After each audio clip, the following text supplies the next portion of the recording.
बिस्मिल्लाहिर्रहमानिर्रहीम। प्रोग्राम बोलो के साथ मैं हूं शाहिद रिंद। नाजरीन, आज जिन खबरों पर बात करेंगे उन खबरों में सबसे बड़ी खबर डॉलर की गिरती हुई कीमत है और डॉलर की इस गिरती हुई कीमत की एक बुनियादी वजह चीफ ऑफ आर्मी स्टाफ की जो ताजरों से मुलाकात हुई और उसके बाद मुल्क में एक अहम फैसला लिया गया और इस फैसले पर अमल दरामद होता हुआ नजर आ रहा है और वो फैसला है स्मगलिंग की रोकथाम के हवाले से। चाहे ये स्मगलिंग डॉलर के हवाले से हो, चीनी के हवाले से हो या फिर दीगर जो अशिया पाकिस्तान से स्मगल होकर बाहर जाती हैं। जब स्मगलिंग पर रोकथाम और डॉलर की कीमत को कंट्रोल करने के लिए इदारों ने एक्शन लिया तो उसका नतीजा हमें नजर आना शुरू हो गया। लेकिन इसके साथ साथ एक बहुत बड़ा चैलेंज जो है वो बिजली के बिलों का मामला है, जिस पर IMF से हुकूमत ने बात की। हुकूमत ये चाहती थी कि 400 यूनिट तक वाले जो लोग हैं उन्हें रिलीफ दिया जाए और उनसे बिल्स जो है किस्तों में लिए जाएं, लेकिन IMF की जानिब से 200 यूनिट तक वाले जो सार्फिन हैं, जो तकरीबन कोई 35 लाख के करीब बनते हैं, उन्हें रिलीफ देने की मंजूरी दी गई है या इत्तफाक किया गया। क्या ये रिलीफ ठीक होगा?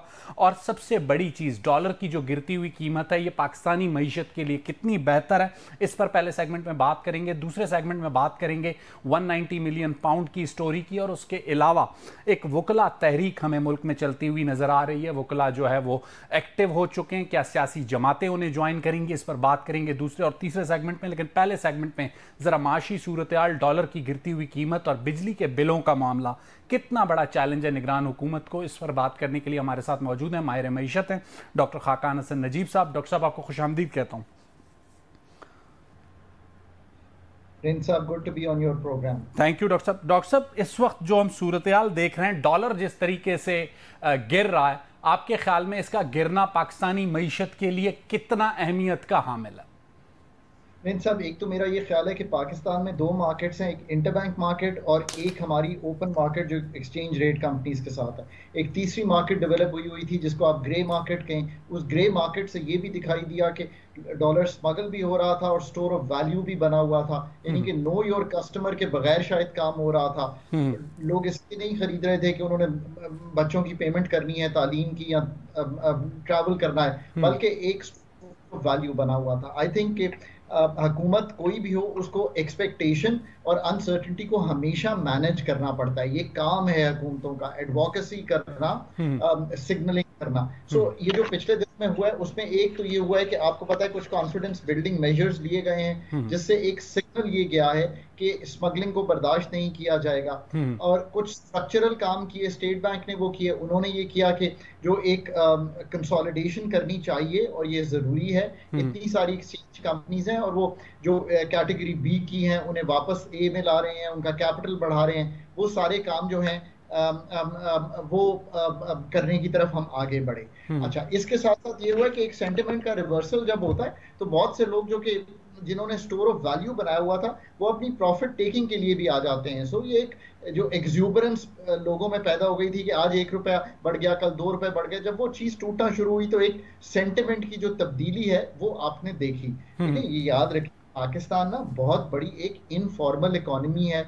9-9.25 अरब रुपए का कैश। लेकिन डॉक्टर साहब एक चीज आपके सामने रखना चाहूंगा, सॉरी आपकी बात को मैं काट रहा हूं, माजरत। हमने एक बार ये देखा था कि चंद अरसे कबल जो गुज़िश्ता हुकूमत थी, सागदार साहब के जमाने में भी मलिक बोस्तान साहब एक्टिव हुए, डॉलर हमें नीचे गिरता हुआ नजर आया लेकिन सस्टेन नहीं हुआ। इस बार भी डॉलर हमें जिस तरीके से गिरता हुआ नजर आ रहा है उसमें हमें नजर आ रहा है कि स्टेट ने न सिर्फ रिएक्ट किया, स्टेट ने तमाम चीजों पे चेक एंड बैलेंस किया जिसके नतीजे में डॉलर नीचे गया। ये प्रूवन है कि ये सारा जो कीमत बढ़ाई गई थी इसमें एक माफिया मुलविस था। लेकिन क्या ये सस्टेनेबल है? तो आपने बहुत अच्छा सवाल रखा। ये हमारा सेकंड डिस्कशन यही होनी चाहिए कि अब आगे कैसे चलना है। एक तो यह है कि ये सारे जो स्ट्रक्चरल इश्यूज हैं इनको रिमूव करना है। जो एक्सचेंज रेट कंपनीज के हैं, ग्रे मार्केट के हैं, जो स्मगलिंग के हैं, अफगानिस्तान जाने के हैं, ये जब सब कुछ इन पे कंसिस्टेंट रहना है। आई मीन हमें छोड़ना नहीं है ताकि ये सेंटिमेंट जो है वो तब्दील ना। पर दूसरी बात ये है कि जो असल काम है करने वाले वो भी करने हैं। लेकिन अब असल मार्केट तो है जो मेरी इंटरबैंक मार्केट है पाकिस्तान की, उसमें हमें जो अपने डॉलर की लिक्विडिटी है उसको इंश्योर करना है। देखिए, इस पर वेरी ऑनेस्टली ये मार्केट बेस्ड एक्सचेंज रेट जब हमने किया, ये मार्केट फोर्सेस पे जब हमने रुपए को छोड़ा तो हमने साथ ये भी कहा था कि पाकिस्तान में हम ये तो नहीं करेंगे ना कि लिक्विडिटी इंश्योर ना करें। इस वक्त हमें इंटरबैंक की जो मार्केट है उसमें जो हमने $9 बिलियन के जनीवा फ्लोज हैं, जो हमारे प्रोग्राम एंड प्रोजेक्ट लोन्स हैं, जो हमारी कमर्शियल फाइनेंसिंग आनी है, ये सब फ्लोज इंश्योर करने हैं। इससे तो लिक्विडिटी बढ़ेगी तो ये बात आगे चलेगी। कुछ आप ये देखा होगा आपने, और आप देखेंगे आज भी ये हुआ है, मैं जानता हूं इस बात को, कि जो एक्सचेंज मार्केट है वो फिर बेचने चली जाती है इंटरबैंक में, जब एक्सचेंज रेट की जो ओपन मार्केट है उसमें जब बायर जो है वो वैनिश कर जाता है। ये जो बायर है ये इंडिविजुअल बायर है, ये भी याद रखें। असल मार्केट फंक्शनिंग है इंटरबैंक की, जिसमें मेरे ख्याल 30-31 बैंक हैं जो लाइसेंसीज हैं जो ऑपरेट कर रहे हैं। सो जब रेमिटेंसेस वापस आएंगी तो वहां डॉलर फ्लोज बढ़ेंगे। अच्छा, अगर इसमें जो चीजें हम देखते हैं, स्टेट बैंक एक्सचेंज कंपनीज की जो है, अगर एक्सचेंज कंपनीज की इस्लाहत का ऐलान करता है, बी कैटेगरी की कंपनियों को खत्म करता है, इसका फायदा होगा आपके ख्याल में या नुकसान होगा? यार कंसोलिडेशन ना बैंकिंग सेक्टर में, फाइनेंशियल सेक्टर में दुनिया भर में हुई है। पाकिस्तान में भी जरूरी है कि ये कंसोलिडेशन की जाए, बिकॉज ये जो बी की कंपनीज हैं और जो उनके बहुत सी शाखें ऑपरेट कर रही हैं, इसको सही रेगुलेटरी रेजीम में लाना। और ये आप देखें ना, जब उनका कैपिटल 50 करोड़ का होगा तो उनको खुद ये होगा कि हम कोई ऐसा काम ना करें जिससे हमारे इतने पैसे लगे हुए हैं वो हर्ट हों। और ये इस सारे सिस्टम को यार फॉर्मलाइज करने की जरूरत है। साथ साथ मैं ये कहता चलूं कि एक रोशन है पाकिस्तान में कि कुछ एक्सचेंजेस हो रहे हैं इस वक्त यूएई के साथ, सऊदी अरेबिया के साथ, कि कुछ डॉलर्स का इनफ्लो एफडीआई के थ्रू किया जाए, जो एसआईएफसी, और उसमें भी अथॉरिटीज जो एस्टैब्लिशमेंट है, आर्मी है, स्पेशली चीफ हैं, वो खुद इन्वॉल्व हैं। आई एम हियरिंग के देयर इज सम जिसे कहेंगे एमओयू की स्टेज पे हम हैं कुछ चीजों में, कुछ प्रोजेक्ट्स 4 एरियाज में पुट टुगेदर कर रहे हैं, जहां से हमें मिडिल ईस्ट से जैसे कहते हैं पुश मिल सकती है, इस तरह की बातें हो रही हैं। खाकान साहब, इसके साथ साथ अगर हम दूसरी चीजों को देखते हैं, खासकर स्मगलिंग का सिर्फ डॉलर का मामला नहीं है, चीनी भी है और दीगर भी चीजें, अगर उनकी स्मगलिंग को रोका जाता है, खासकर चीनी की इन दिनों में अफगानिस्तान स्मगलिंग हो रही है, प्राइम मिनिस्टर ने नोटिस लिया, वजीर दाखिला ने हिदायत दी, हमें एक्शन होता हुआ नजर आता है। लेकिन बिजली के बिलों का मामला अगर हम देखते हैं, और आगे चल के गैस के टैरिफ बढ़ने की भी बात हो रही है, कैबिनेट के पास चीजें ऑन पेपर्स हैं, 45 to 50% गैस के टैरिफ बढ़ने हैं, लेकिन ये जो बिजली वाला रिलीफ 200 यूनिट तक का 35 लाख के करीब तकरीबन जो कंज्यूमर्स हैं उन्हें फायदा होगा, आपके ख्याल में ये एक जैसे कहते हैं ऊंट के मुंह में जीरे के मुतरादिफ नहीं है? सुरेंद्र साहब, एक तो ये बात है कि आईएमएफ से हमने इनहराफ नहीं करना, आईएमएफ से निगोशिएट जरूर करना है। मैं हमेशा कहता हूं कि ऑब्वियसली जहां बहुत सी आप लोग किसी दफ्तर जाते हैं तो पहले किसी को फोन करते होंगे कि यार कोई जानने वाला मिल जाए, मेरा काम हो जाए। ये एक पाकिस्तान की रविश है। I mean we have to be honest with each other. अगर आप भी नहीं करेंगे तो कब करेंगे जब मतलब मुल्क इतनी मुश्किल में।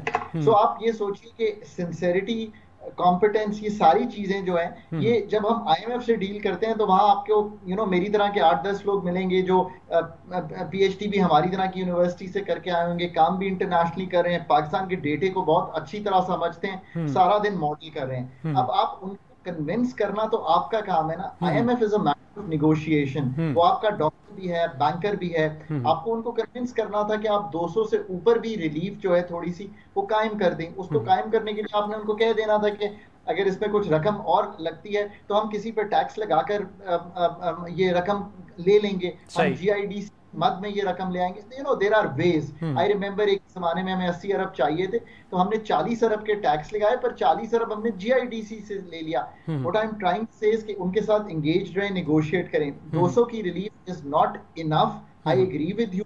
मेरा ख्याल था कि 300 तक के जो बिल्स हैं उनको स्टैगर कर देना चाहिए था, इसलिए कि अब 300 तो लो इनकम, और ये कन्विंस क्या करना था कि देखिए इस वक्त पंखे चल रहे हैं, फ्रिजेस चल रहे हैं, ये इतनी बिजली कंज्यूम कर जाते हैं, कभी कोई कूलर भी ऑन कर लेता है, तो अब हम नहीं कर पाए, मुझे इस पे दुख है।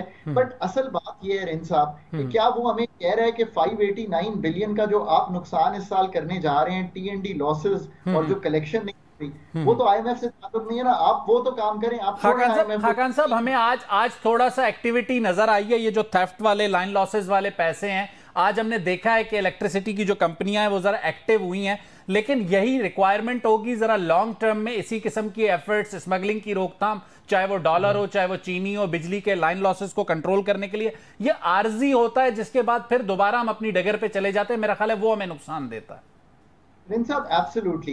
देखें, एक अब जो एफर्ट चाहिए ना, चाहे वो एफडीआई लाने पे हो, चाहे वो एनर्जी सेक्टर की सर्जरी करने पे हो, चाहे वो प्राइवेटाइज करने पे हो, मतलब जो डीपर रिफॉर्म्स है ना करने पे, ये बिजली के निर्ख बढ़ाना तो बड़ा आसान चीज है, पर असल बात ये कि क्या आप कैप्टिव से पावर से इंडिजिनस गैस लेके इनको दे सकते हैं? क्या आप ग्रिड के कंस्ट्रेंट्स उड़ा सकते हैं? क्या आप ये जो ये जो लॉसेस हैं आपके, क्या आप 589 से इनको 200 पे ला सकते हैं? असल क्या आप चाइना से जाके रीस्ट्रक्चर करा सकते हैं अपना डेट जो उन्होंने आईपीपीज में आपको देना है? ठीक है ना, अब आप कलीदी काम करने पड़ेंगे। और आखिर में देखिए, मैं बहुत ये इसलिए कौम को समझाना चाहता हूं, जब खाकान साहब, आपकी बात से ऐसा लग रहा है कि now time is not with antibiotics, it's time with surgery. Absolutely. देखिए, कोई इसमें दो आरा नहीं होनी चाहिए। एंटीबायोटिक से कैसे ठीक हो सकता है ये इतने कलीदी सेक्टर? आप पीआईए को एंटीबायोटिक देते रहे, 100 अरब का नुकसान है, 750 अरब का टोटल नुकसान है। आप बता दीजिए 25 जहाज हैं, 24 साल की उम्र है, मतलब रियली। और उसको कभी कमर्शियल अदारा बना के चलाया ही नहीं है। अब लोकल डॉक्टर्स लें और उनको कहें लोकल सर्जरी करें। आईएमएफ तो ऑन द साइड चलता रहेगा, बट गेट जो आके सर्जिकल ट्रीटमेंट शुरू करें और इन चीजों से जान छुड़ाएं। अब लेट देम गेट प्राइवेटाइज्ड। बिल्कुल ठीक। खाकान हसन नजीब साहब, आपका बहुत बहुत शुक्रिया, आपने अपना कीमती वक्त हमें दिया। नाज़रीन, सेकंड सेगमेंट में जरा बात करेंगे पॉलिटिकल सिचुएशन की और पॉलिटिकल लैंडस्केप के साथ साथ 190 मिलियन पाउंड केस में क्या हो रहा है आपको बताएंगे। हमारे साथ होंगे मेहमान। लेते हैं एक छोटी सी ब्रेक। वेलकम बैक नाजरीन। प्रोग्राम के दूसरे हिस्से में हम बात करेंगे आज 190 मिलियन पाउंड का जो केस है चेयरमैन पाकिस्तान तहरीक इंसाफ के खिलाफ। उसमें हमने देखा कि साबिक जो वफाकी वज़रा और मुशीर हैं उनकी नैब की अदालतों में पेशियाँ हुई और उन्होंने अपने बयानात रिकॉर्ड करवाए। इसी केस के सिलसिले में जो साबिक खातून अव्वल हैं बुशरा बीबी, वो भी नैब के सामने पेश हुई, लेकिन मलिक अमीन असलम और सानिया निश्तर ने जो अपने बयानात दिए हैं, हम चाहेंगे कि मलिक अमीन असलम ने जो मीडिया से गुफ्तगू की वो आपके सामने रखें और फिर उसके बाद जो हमारे तजिया निगार हैं सीनियर अमार मसूद साहब और माजिद निज़ामी साहब, उनसे गुफ्तगू करें। मैं चाहूँगा पहले मलिक अमीन असलम साहब ने जो मीडिया से गुफ्तगू है वो आप सुनिए। तो अमीन साहब, क्या ये भी सवालात पूछे गए कि जो लेटर आया था, जो एक काबीना में जो खत दिया गया था कि उस पर दस्तखत किया जाए, तो क्या खुफिया तरीके से आप लोगों से दस्तखत करवाए गए थे या आपको बताया गया था कि उसमें क्या है, कितनी रकम है? नहीं, देखिए, काबीना ने कॉन्फिडेंशियलिटी एग्रीमेंट के ऊपर डिसीजन दिया था। मेरा क्योंकि मैं एडवाइजर था, इसलिए मैं काबीना के वोटिंग मेंबर्स में नहीं शामिल था। मेरे से सिर्फ उन्होंने ये पूछा था कि वहाँ पर क्या आने वाली। तो क्या आप समझते हैं कि शहजाद अकबर की वजह से आज आप लोग सब पेशियां भुगत रहे हैं? उस वक्त आपने खान साहब को नहीं बताया कि शहजाद अकबर जी बिल्कुल, मैं समझता हूँ वापस आना चाहिए कि उन्होंने केस प्रेजेंट किया था ये, और बाहर बैठ के मजे ना ले, वापस आके इसका जवाब दे के क्या किया था। तो क्या आपका नैब को ये बताया कि शहजाद अकबर ही ओवरऑल इस केस में थ्रू थे या इमरान खान भी थे? फैसला करना है कि कौन था और कौन। नाज़रीन, मलिक अमीन असलम साहब ने जो गुफ्तगू की, चाहूँगा अमार मसूद साहब सीनियर सहाफ़ी भी हैं, तजिया निगार भी हैं, वो भी थोड़ा सा हमें इस पे अपनी राय दें। अमार मसूद साहब, मेरा ख्याल है एडवाइज़र जो कि काबीना का हिस्सा होता है उसका एक वोट होता है, लेकिन मेरा ख्याल है मलिक अमीन असलम साहब ने जान छुड़ाने के लिए कहा कि उस मामले में उनका वोट नहीं था। आप मेरी तस्दीक करेंगे कि उनका वोट होगा या नहीं होगा टेक्निकली? देखिए, ये जो 190 मिलियन पाउंड का मामला है, इसके अंदर सिर्फ एक चीज गड़बड़ नहीं है। सिर्फ मलिक अमीन असलम के बयान से आप ये अक्स करने की अगर कोशिश कर रहे हैं कि ये सिर्फ ये चीज गलत है या एक एडवाइजर चीजों को गलत बता रहा है, तो ये मुनासिब बात नहीं है। इस केस में सर से पांव तक हर चीज गलत है। अगर आप देखिए तो कितने अजीब सी बात है, इतना अजीब व गरीब मुहय्यरुल नकूल केस आज तक कभी हुआ ही नहीं है कि बरतानिया की अदालतें कह रही हैं कि भाई आपके हमारे पास आपकी इल गॉटन मनी पड़ी हुई है और हम आपको वापस कर रहे हैं। यहाँ पर अचानक काबीना में एक फैसला होता है जिसका कोई शख्स अब उस फैसले को अपनाने को तैयार नहीं है, लेकिन कहा जाता है, श्री मजारी साहिबा ने भी कहा कि सरबमोहर लिफाफे मिले, उस पर दस्तखत करा लिए गए, कोई अब उससे मुकर रहा है और वो फिर पैसे कहीं और चले गए, उन्हीं के पास चले गए जहां से जिनकी इल गॉटन मनी थी, और फिर उसके बाद अल कादरिया ट्रस्ट में एक नया वहां से चीज निकल आई। तो ये मेरे ख्याल में ना एक ऐसा गुंजलक मामला होता जा रहा है कि जिसके लेकिन अमार साहब जितने भी लोग काबीना के जो भी अराकीन इस कमेटी के सामने नैब की पेश हो रहे हैं तहकीकात के लिए, मेरी बहुत से लोगों से बात हुई, I can mention the name, हर काबीना मेंबर एक ही बात कह रहा है कि वो लिफाफा बंद था, हमें कुछ डिटेल्स नहीं बताई गई। इस बात पे तो तमाम काबीना अरकान, चाहे वो पीटीआई के थे या इत्तेहादियों के थे, उन सब का एक पॉइंट पे इत्तफाक है, वो ये है कि लिफाफा बंद था, हमें नहीं पता कि उसके अंदर क्या था। जी बिल्कुल, और मैंने आपको बताया कि ये सबसे पहले इब्तिदा में शीरी मजारी साहिबा का इस तरह का एक बयान आया था। जब सरपमुहर लिफाफों पर अगर आप काबीना की इंडोर्समेंट लेंगे तो इसका मतलब है कि वो जो डेमोक्रेसी के बुनियादी प्रिंसिपल हैं जिसमें काबीना की इंडोर्समेंट से वज़ीर आज़म चलता है वो फॉलो नहीं हो रहे। माजिद निजामी साहब, जो बात आपने की उसमें एक जो उसका पॉलिटिकल एंगल आपने उठाया, मियां नवाज शरीफ साहब की मिसाल दी, चेयरमैन पाकिस्तान तहरीक इंसाफ की मिसाल दी, उससे हम किसी हद तक एग्री और किसी हद तक डिसएग्री कर सकते हैं। लेकिन जो मेरा पॉइंट है जो मैं आपके सामने रखना चाहूंगा कि एक चीज तो यहां पे साबित होती है, जो वफाकी काबीना के लोग हैं वो इस बात की तस्दीक कर रहे हैं कि बंद लिफाफे पे उनसे मंजूरी ली गई। ये कोई नेशनल सिक्योरिटी रिलेटेड तो इशू नहीं था, ये एक फाइनेंशियल डील थी यूके की गवर्नमेंट और पाकिस्तान की गवर्नमेंट के दरमियान। तो इसमें जब चीजों को छुपाया गया तो इससे एक चीज तो साबित होती है कि कहीं ना कहीं पे कोई ऐसी चीज शामिल थी जिसे छुपाया जा रहा था। मैं आपकी बात से 100% इत्तेफाक करता हूं और इस मामले की शफाफियत पे पहले दिन से सवालात मौजूद हैं और इनकी तहकीकात भी गैर जानिबदाराना अंदाज में होनी चाहिए। उसकी वजह यह है कि ये बात बिल्कुल दुरुस्त है कि एक पैसा जो किसी दूसरे मुल्क में मौजूद है और जिसके बारे में ये कहा जा रहा है कि वो हुकूमत पाकिस्तान को वापस होना चाहिए, फिर ऐसा क्या हुआ कि वो पैसा इधर से उधर चला गया। तो इस केस के हवाले से गैर जानिबदाराना तहकीकात बिल्कुल इस केस का हक है और पाकिस्तान के अवाम को ये चीज पता चलना चाहिए कि स्टेप बाय स्टेप इस केस में क्या हुआ था। सही। अमार साहब, आपकी तरफ आऊंगा। जो एक नुक्ता मेंशन किया माजिद निजामी साहब ने, उन्होंने मियां नवाज शरीफ साहब के केसेस का हवाला दिया कि उन्हें किस तरीके से सजा दी गई और कितने जतन हुए। और अब माजिद निजामी साहब की बात से मुझे ऐसा लगा, मे भी मैं गलत हूं, कि वो कह रहे हैं कि उसी किस्म का बिहेवियर जो है वो चेयरमैन पीटीआई के साथ भी हो रहा है। आप एग्री करेंगे इस पॉइंट से माजिद के? मैं बड़े एहतराम से थोड़ा सा इख्तलाफ करूंगा। दोनों पॉलिटिकल सिचुएशन है, अनफॉर्चुनेटली ये अदालती सूरत हाल से ज्यादा सियासी सूरत हाल बन जाती है इस मुल्क में, और लेकिन दोनों मुख्तलिफ हैं। एक तरफ हमने देखा कि मियां नवाज शरीफ को आपने अकामे की बेस पे निकाल दिया गया, सारी रियासत उसके खिलाफ हो गई और उसके बाद पूरी रियासत ने मिलकर जोर लगाया, चाहे उस वक्त के चीफ ऑफ आर्मी स्टाफ थे, चीफ जस्टिस थे, इमरान खान था, सोशल मीडिया वॉरियर थे, सब ने मिलकर जोर लगाया और एक शख्स को मुख्तलिफ मुकदमात में नाअहल करवा दिया। सही इशू इस सारी कुव्वत के इस्तेमाल के बावजूद इशू क्या निकला कि नवाज शरीफ ने बेटे से अकामा लिया। लेकिन अमार साहब, जो बात माजिद निजामी कर रहे हैं उससे फिर ये भी तासुर अगर कल आने वाले दिन में चेयरमैन पाकिस्तान तहरीक इंसाफ के लिए भी बना तो फिर फर्क क्या रहेगा? यही मैं फर्क आपको एक्सप्लेन करने लगा हूं।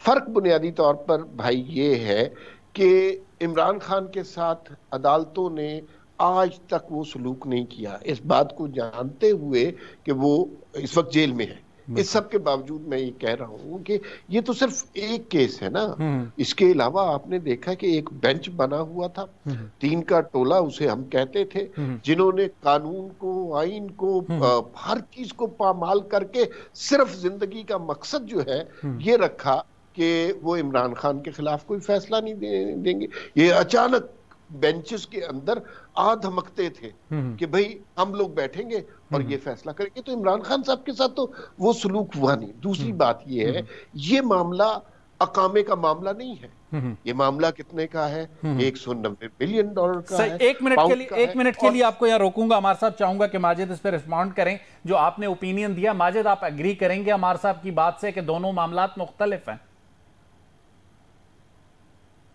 जी, अमार साहब हमारे सीनियर हैं और मैं बड़े अदब से कुछ अपने निकात उठाना चाहूंगा। सीनियर है बिल्कुल, उनका एहतराम अपनी जगह पे, लेकिन लाजमी सी बात है पॉइंट ऑफ व्यू अपनी जगह पे। यार आप मेरी तरफ है, उनकी तरफ। देखिए मेरे लिए दोनों मोहतरम है सर। देखिए, मैं कुछ बुनियादी निकात पे बात कर रहा हूँ। जब मियां नवाज शरीफ को सजा हुई, क्या रियासत उनके हक में थी? नहीं। जब इमरान खान साहब को सजा हुई, क्या रियासत उनके हक में है? नहीं। क्या मियां नवाज शरीफ साहब को निकालने के बाद नया वज़ीर-ए-आज़म लाया गया? हाँ। इमरान खान साहब को निकालने के बाद नया वज़ीर-ए-आज़म लाया गया, बिल्कुल हाँ। नवाज शरीफ साहब को नाअहल किया गया अदलिया के जरिए, बिल्कुल ऐसा ही हुआ। मियां इमरान खान को नाअहल किया गया अदलिया के जरिए, बिल्कुल ऐसा ही हुआ। लेकिन माजिद साहब जो बात अमार साहब ने मेंशन की, ऐसा एक्स्ट्रॉर्डिनरी रिलीफ हमने ना बेनजीर भुट्टो को मिलते हुए देखा, ना आसिफ अली जरदारी, ना नवाज शरीफ को। जो हमने देखा कि आला अदलिया से इमरान खान साहब को और उनकी जमात को मिला, जितनी जल्दी उनके मुकदमात की फिक्सेशन हुई, इतनी जल्दी तो किसी भी मुकदमे की तारीखी फिक्सेशन हमने नहीं देखी। ये बिल्कुल दुरुस्त बात है कि उन्हें अदलिया के कुछ हलकों की जानिब से मुबैना तौर पर भरपूर ताउन हासिल रहा, लेकिन हमने ये देखा कि बहरहाल रियासत ने उस पर भी फतह हासिल की और उस मामले को भी मैनेज कर दिया, जिसका नतीजा ये है कि इमरान खान साहब अमार साहब कुछ ऐड करना चाह रहे हैं। माजिद जरा सीनियर है तो इसलिए हम दोनों उनकी बात को सुने। यार मैं इतना भी सीनियर नहीं हूं जितना आप मुझे बना के पेश कर रहे हैं सर, लेकिन मोहतरम है हम दोनों के लिए, हम दोनों आपसे जूनियर हैं। आप ही हमारे दोस्त हैं तो दोस्तों की तरह बात करते हैं। देखिए माजिद का जो बयानिया है या नुक्ता नजर है वो ये है कि जब रियासत आपके साथ नहीं होती तो फिर अदालतें भी आपके खिलाफ होती हैं और बाकी सारी कुव्वतें भी, फिर आप उस मनसब पर नहीं रह सके। मेरा नुक्ता नजर उससे एक स्टेप आगे का है। मैं ये बात बिल्कुल तस्लीम करता हूं कि यहाँ पर रियासत जब किसी को नामंजूर कर देती है, रियासत के दिल से, आंखों से, जहन से जब कोई शख्स उतर जाता है तो उसकी समाज में कोई खास अहमियत नहीं रह जाती। लेकिन इस बात से कतई नजर के रियासत आपके साथ है या रियासत आपके खिलाफ है, चोरी तो चोरी है। बिल्कुल 100 मिलियन 90 मिलियन पाउंड और कामे में फर्क है। लेकिन जो 2-3 सवाल सर माजिद ने आपके सामने रखे, जैसे कि माजिद ने आपको याद दिलाया कि कौन कैसे नायल हुआ, उसके बाद दूसरा वजीर आजम आया, तो ये चीजें तो माजिद की टाइमलाइन अपनी जगह पे दलील के साथ है। बिल्कुल वो इस मामले में बिल्कुल दुरुस्त कर रहे हैं, लेकिन हम इस वक्त रियासत की चीरा दस्तियां डिस्कस कर रहे हैं या बुनियादी तौर पर हम अलकादरिया ट्रस्ट वाला केस डिस्कस कर रहे हैं। बिल्कुल ठीक है, अलकादिर ट्रस्ट को डिस्कस कर रहे हैं। वो दास्तान तो 75 साल पुरानी है, उसके अंदर तो बहुत ज्यादा गलतियां हुई हैं। इमरान खान से ये भी तस्लीम करें कि इमरान खान से ज्यादा रियासत ने किसी को लाड नहीं किया। चलें माजिद कैसे रिस्पॉन्ड करेंगे हमारे साहब के पॉइंट को? रिपोर्टिंग करें जी। ये बिल्कुल दुरुस्त बात है कि इमरान खान साहब को जितनी मेहनत और मोहब्बत से लाया गया था तो ये तो हम सबके सामने है, और जिस तरह से उनके लिए पूरा एक मैदान बनाया गया, फिजा तैयार की गई और उसके बाद उन्हें जिस तरह के गैर मशरूत ताउन की पेशकश की जाती रही, लेकिन ये अलग बात है कि 4 से 5 साल में वो सारा मामला बदल गया। तो इस हवाले से तो ये बिल्कुल पॉइंट दुरुस्त है। और इसके साथ साथ मैं ये भी कह रहा हूँ माजिद एक छोटी सी ब्रेक लेनी है। ब्रेक के बाद आप दोनों के सामने ये सवाल रखूंगा कि ऐसी मोहब्बत किसी महबूब को दोबारा मिल सकती है या नहीं। लेते हैं एक छोटा सा ब्रेक। वेलकम बैक नाजरीन। मैं चाह रहा था कि दोनों मेहमानों से एक अहम इशू पर बात करूं, लेकिन माजिद ने एक ऐसी बात की है, मैं चाहूँगा 30 सेकंड्स में दोनों मेरे जो है ना मोहतरम मेहमान उस पर रिस्पॉन्ड करें। जिस मोहब्बत से माजिद आपने कहा इमरान खान साहब को लाया गया था, ऐसी मोहब्बत किसी और महबूब को आने वाले दिनों में मिलती हुई देख रहे हैं माजिद 30 सेकंड्स में? जी हमारे पास ऐसी कई मिसालें मौजूद हैं। शहबाज शरीफ साहब की हालिया ताज़ा तरीन मिसाल हमारे सामने मौजूद है कि जब इमरान खान जैसी शख्सियत के होते हुए दोबारा मिलते हुए देख रहे हैं माजिद? जी सॉरी, मैंने कहा दोबारा वही मोहब्बत मिलते हुए देख रहे हैं आप किसी को? देखिए वो मोहब्बत लेने वाले पर डिपेंड करता है कि वो किस हद तक इल्तजा करता है, सही, किस हद तक मेहनत करता है, ठीक, और किस हद तक गिड़गिड़ाता है। ठीक है अमार साहब, आप माजिद से एग्री करेंगे इस पॉइंट पे? बात ये है कि रियासत 75 साल से मुख्तलिफ तजुर्बात करती रही है। एस्टेब्लिशमेंट ने वो तजुर्बात ये सारे के सारे नाकाम हुए।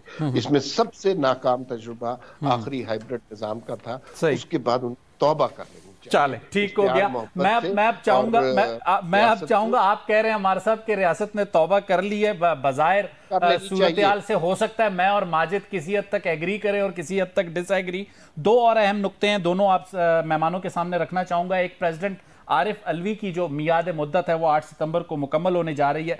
8 सितंबर से पहले कोई नया ट्वीट आएगा या फिर 8 सितंबर खैर खैरियत से गुजर जाएगी और ट्वीट उसके बाद आएगा?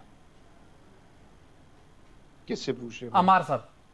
अच्छा, मेरे जो आरिफ अलवी साहब का गुज़िश्ता कुछ अरसे से रुझान रहा है, उसके बाद तो उनसे कुछ बैद नहीं है कि वो इमरान खान की मोहब्बत में अपने ओहदे की हुर्मत को यकीनन कुर्बान कर सकते हैं। लेकिन कुछ सुना है कि मुलाकातें हुई हैं, कुछ समझाया गया है, उनसे कहा गया है कि अगर आप अच्छे तरीके से रहेंगे, अच्छे बच्चे बन के, तो फिर रियासत भी आपके साथ अच्छे तरीके से सलूक करेगी।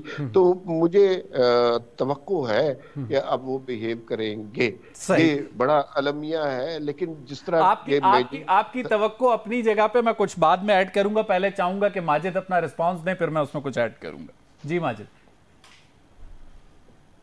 जी देखिए, सबसे अफसोसनाक मरहला तो ये है कि एक शख्स जो कि सदर पाकिस्तान है और रियासत का सरबराह है, उसको भी रियासत समझाती है और सुलझाती है कुछ चीजें।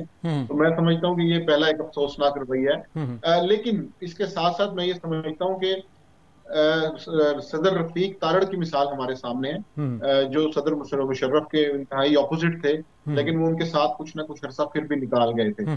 तो मैं ये समझता हूँ कि रियासत ने ये फैसला करना है, आरिफ अलवी साहब ये फैसला नहीं करेंगे।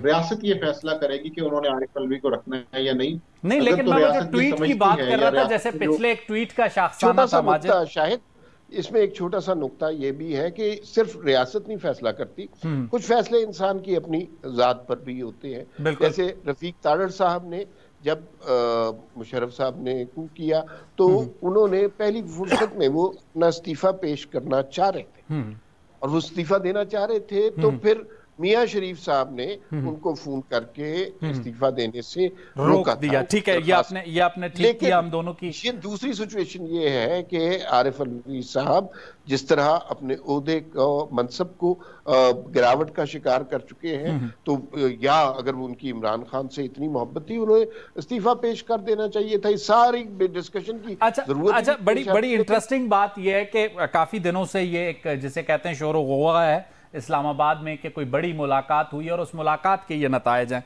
मैंने काफ़ी कोशिश की इस सारी सूरत हाल को मालूम करने की। मेरी मालूमात के मुताबिक जिस मुलाकात का शोर गोगा है, जिन शख्सियात की मुलाकात का शोर गोगा है, उन्होंने मुलाकात नहीं की, उन्होंने पैगाम भेजा है और पैगाम ले जाने वाला भी शाराए दस्तूर पर ही मौजूद था और पैगाम लेने वाला भी शाराए दस्तूर का ही मकीन है। तो मामला शाराए दस्तूर पर ही रहा है, इस्लामाबाद की शाराए दस्तूर से बाहर नहीं निकला। ये मेरी मालूमात है, मैं आप दोनों की मालूमात को डिफर नहीं कर रहा, but I am sharing with my opinion. एक और चीज़ जो आपके सामने रखना चाहूँगा, एक और डेवलपमेंट होती हुई नजर आती है, वो डेवलपमेंट वहीं से जुड़ती है सदर आरिफ अलवी साहब के जो आजकल की कॉरेस्पॉन्डेंस हो रही है डिपार्टमेंट्स के साथ, 90 दिन इंतखाबात का मामला। हम देखते हैं कि एक तरफ चौधरी एतजाज एहसन और सरदार लतीफ़ खोसा एक लॉयर्स मूवमेंट का ऐलान करते हैं, सुप्रीम कोर्ट बार की आज भी जिसे कहते हैं कॉन्फ्रेंस हो रही है। तो आने वाले दिन अमार साहब आपको एक और जुडिशरी या एक और lawyers movement with political support नजर आती है, या आप समझते हैं कि ऐसा कुछ नहीं होगा? जिन लोगों के आपने नाम लिए उनके हवाले से तो नहीं मुझे किसी किस्म की भी मूवमेंट शुरू होती हुई नजर आती कि बुकला बरादरी उनके नाम के हवाले से इकट्ठी हो जाएगी।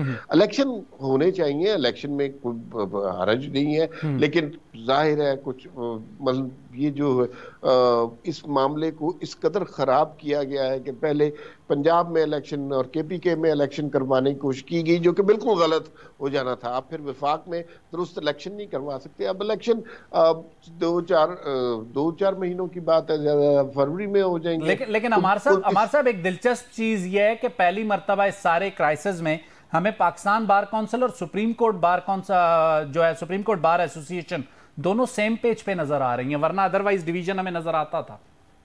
ठीक है, उनका अपना ओपिनियन है और उनका ओपिनियन रिस्पेक्ट भी करना चाहिए, लेकिन अगर आप इससे ये समझ रहे हैं कि मुल्क में जैसे अदल बचाओ तहरीक टाइप की कोई चीज शुरू हो रही है, तो मेरे नहीं ख्याल के उसमें उसके कोई आसार नजर आ रहे हैं। माजिद, आपको क्या लगता है? आप अमार साहब से एग्री करते हैं या आपका डिफरेंस ऑफ ओपिनियन लगता है आपको इस सारी सूरत हाल में?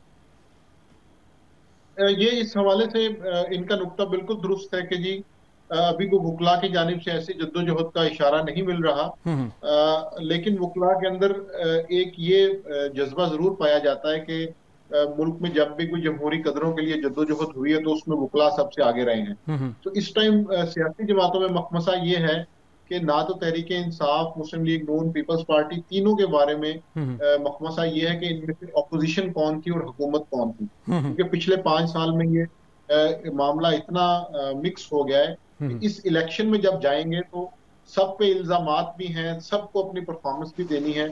इसलिए इस मामले में मैं नहीं समझता कि वकला की जानिब से कोई इतनी बड़ी पेशकश की जाएगी। आपके ख्याल में जो सरदार लतीफ कोसा और एतजाज एहसन का अनाउंसमेंट है, ये एक आध कॉन्फ्रेंस तक ही रहेगा, इससे आगे नहीं बढ़ेगा माजिद? जी, उसकी वजह यह है कि वकला के अंदर इनकी मकबूलियत अमली तौर पर सामने आना वो एक अलग मामला है। प्रेस कॉन्फ्रेंस या किसी कॉन्फ्रेंस में खताब, ये अलग मामलात हैं। अखबार की शह सुर्खी बनना ये एक अलग मामला है। लेकिन जिस तरह इफ्तिखार चौधरी केस में हमने देखा था कि वकला बड़ी तादाद में सड़कों पे थे, अभी उस तरह की कोई तहरीक मुझे बनती हुई नजर नहीं आ रही। सही। अमार साहब, कुछ दिन पहले, 1-2 रोज कबल मैंने देखा टीवी प्रोग्राम पर फैसल कुंडी अता तारड़ को मुखातिब होकर कह रहे थे कि कहीं ऐसी सूरत हाल ना हो कि दिसंबर में नून लीग और पीपल्स पार्टी समेत इवन पीटीआई सब एक साथ इकट्ठे ट्रक पे ना हो। तो अमार मसूद साहब को कोई ट्रक पाकिस्तान की सड़कों पे घूमता हुआ नजर आता है आने वाले दिनों में? 90 दिन के इंतखाबात के मामले को लेकर दिसंबर के करीब, वैसे सर्दियां शदीद होती हैं, आइडियल मौसम नहीं होगा किसी भी तहरीक के लिए। अच्छा, अगर देखिए, अब मीडिया में रहते हुए हमें खुल के बात करनी चाहिए, ये बहाने से ट्रक की बात नहीं करनी चाहिए। आपका सवाल ये है कि आप मुल्क में मार्शल लॉ लगने का नहीं, मैं तहरीक वाले ट्रक की बात कर रहा हूं सर। अच्छा, मेरे ख्याल में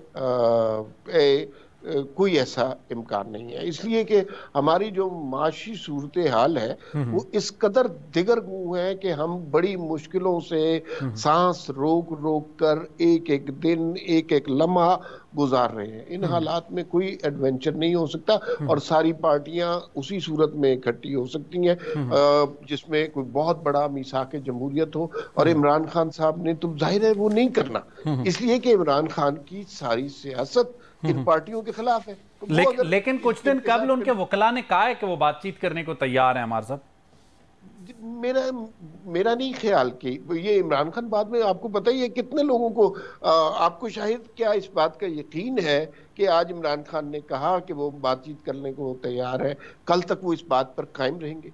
सर, मेरी यकीन को छोड़ दें, परवेज खट्टक साहब को यकीन नहीं था जो उनके ब्याह पे मुज़ाकरात करते थे। उससे अगले दिन वो कुछ और कह सकते हैं। तो मेरे ख्याल में एक तो ये है कि ये सारी पार्टियां मुत्तहिद नहीं हो सकती। इमरान खान की सियासत फना हो जाएगी जिस दिन वो इन सारी सियासी जमातों के साथ। दूसरा जो खदशा जो हमेशा से जमहूरी कुव्वतों को रहता है, उसके भी इम्कानात इस माशी सूरत हाल में किसी को नजर नहीं आ रहे। और अगर कोई ऐसी मार्शल लॉ की सूरत हुई तो ये आप मेरा जुमला याद रखिएगा, that will be the shortest possible martial law in the history of Pakistan.